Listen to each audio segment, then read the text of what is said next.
popular talking point to be sure. Let's take a look at it.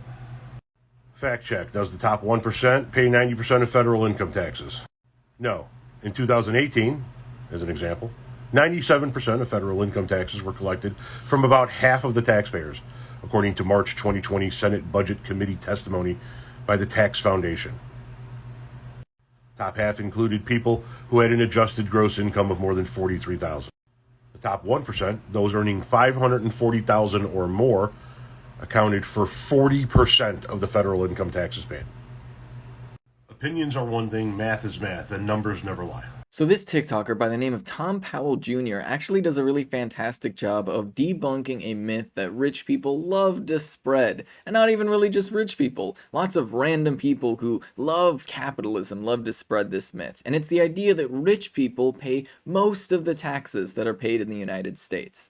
Now, this is basically used to justify the idea that, oh, rich people pay enough taxes, we don't need to increase taxes on the rich people, because they already pay so much in taxes. But let's touch on a few things first. Not only is that not true, as this TikToker has demonstrated, but also, we need to recognize that when they say that, they're mostly talking about federal taxes. If you look at things like state and local taxes, especially property taxes, you realize that poor people start paying an even bigger share of this. Like, for example, with property taxes, you could say, oh, well, landlords and homeowners are more likely to pay most of it, right? But who really is paying the property taxes? I mean, if a landlord is paying property taxes, but renters are really covering all the bills that the landlord has, then really the renters are the ones paying the property taxes. So if you factor in things like that, and then you factor in things like sales tax, you realize that the taxation system in the United States is actually fairly regressive, especially when you look at poor neighborhoods that are intentionally overtaxed in order to force them out of the neighborhood for gentrification, like what is happening right now in Detroit. But then there's another angle to approach this from. I mean, think about it. Why are rich people paying so much in taxes? Is it maybe because, hear me out, they have way too much money?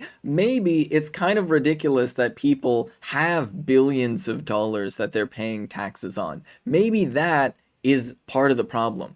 Another part of the problem is that a lot of taxes don't really get paid on the billions of dollars that rich people do have because, and this is really wild, the taxes that you pay on your earned income is actually a heck of a lot higher than the taxes people pay on unearned income. And a lot of people get really mad when you call it unearned income, but that's exactly what it is. The income that people get from the stock market is coming entirely from the work of other people. They are not doing anything to earn that money themselves outside of just putting money into an investment account. The money that people make by just sitting on it literally has a lower tax rate than normal income that you would get from working an actual job. And then there's the last angle to approach this from, which is to question what is the purpose of taxes. The truth of the matter is that taxes actually just serve to create demand for money. The government creates money kind of out of thin air. There's a little bit of ceremony and circumstance around it regarding the way that the Federal Reserve operates, but fundamentally, at the end of the day, when the government spends money, it is creating money.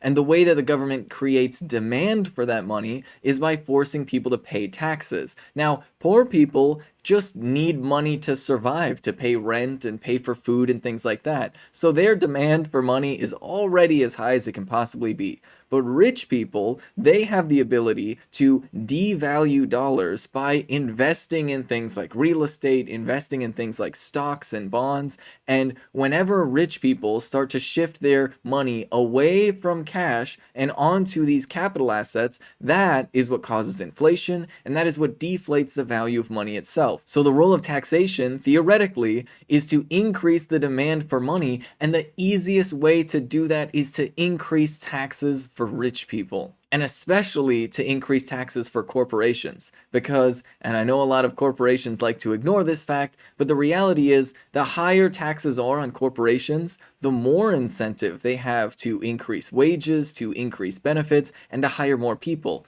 Because, and this is where it gets really wild, corporations can get lots of tax deductions for hiring more people or putting in place benefit programs. So when you increase their taxes, the relative cost of hiring more people actually goes down. So yeah, the idea that rich people pay more taxes is already a joke. But on top of that, they should be paying more taxes. They should be paying the overwhelming majority of taxes. And in fact, I would argue that anybody that's making at or less than the cost of living shouldn't be paying any taxes at all. Because once again, their demand for cash is already the maximum that it could possibly be. And so if you really want to curb inflation and make the economy run, you gotta tax the people who have tons of extra money who are making our dollars worth less. This is Ben Carollo with Rebel Headquarters. You can catch my show Galaxy Brain on the Young Turks Twitch channel every Friday at 4 p.m. Eastern Time.